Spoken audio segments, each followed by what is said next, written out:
Очередная посылка у нас. И сегодня распаковка у меня. Ну, я один сегодня. Никита у нас сегодня в школе. И буду распаковывать один. Ну, сегодня мы посылку получили. Не сегодня, а уже пару дней. Я в тайге был. И посылку получили. Посылка пришла из Московской области. От Титова Олега Сайфулович. Титов Олег Сайфулович. В общем, индивидуальный предприниматель, как я понял, ИП.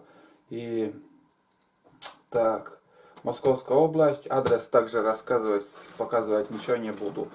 И я вот смотрю вот по скотчу, что вот пловер. Это я, как думаю, уже несколько раз я на видео бывало видел плов, ташкентский плов, там многие там показывают на своих каналах. И я думаю, это то же самое, вот, ташкентский плов. Не знаю вот почему, но у меня 80% видео, если я в походе, я всегда беру кашу, ну, в магазине у нас в селе или из оптового склада. И может это заметили, какой я любитель каши, и решили отправить мне плов. Ну, в общем, давайте посмотрим, что гадать там, плов, не плов. Я по этому скотчу так рассуждаю, примерно.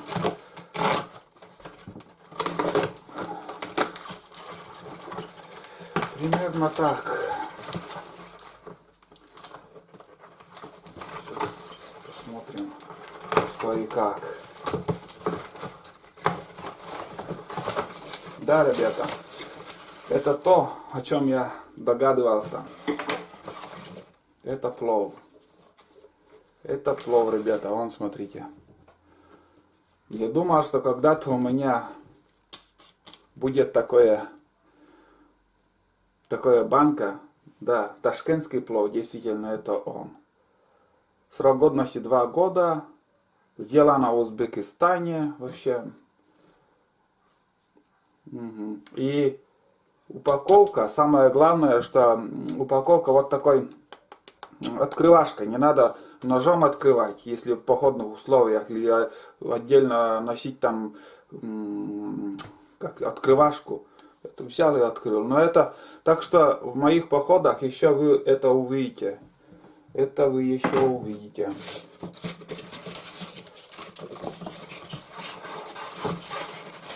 Конечно, пенопласт так. Пенопласт. Чуть-чуть неаккуратно. Да. Вон, смотрите, сколько банок мне отправили. Сегодня же будем пробовать этот плов. И буду брать еще в походы. Так, вес такой. Я каши всегда таскаю, но это по грамму, наверное, 335 грамм. Даже чуть-чуть тяжеловато. А эта банка, смотрите, какая большая.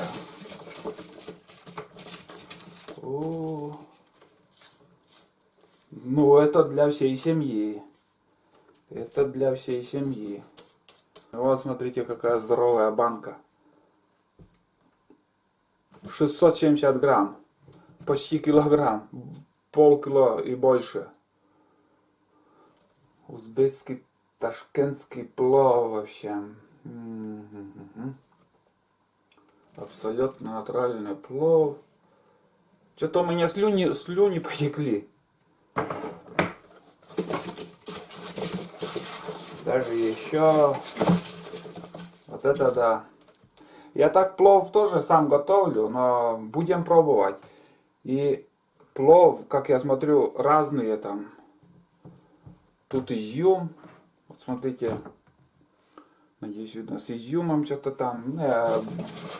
Этот, как его, не читал состав, из чего там сделано. Но плов, конечно, рис, мясо, лук.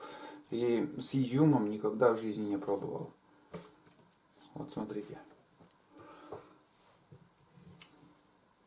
Вот так. Это значит у меня 1, 2, 3, 4, 5 походов с такими банками будет. А это уже, это семейный. Я один не одолею. Это очень большой. Вот смотрите, на несколько человек тут. Вот так. Так что большое спасибо. И там также, наверное, можно заказывать этот плов. Я посмотрю в интернете посмотрю, и где можно заказать этот плов, я вам ссылку оставлю на всякий пожарный. Если кто надумает там заказать такой, ну, просто, как сказать, попробовать такой плов. Потому что такие в этих магазинах я еще не встречал у нас в Сыктывкаре. Первый раз такое вижу. Я видел у многих блогеров, что этот, как его, в походу берут такой плов. Обычно тушенки берут, такой плов берут. Ну, и у меня тоже. Если понравится, тоже может, если подсяду, там буду заказывать. Ну, надо попробовать, в общем. Спасибо. Спасибо, как всегда, отправителю. И на данный момент Титов Олег Сайфулович. Посылку я от вас получил. Спасибо большое. Получал разные посылки, а продукты первый раз. Вот так. Все. Пока.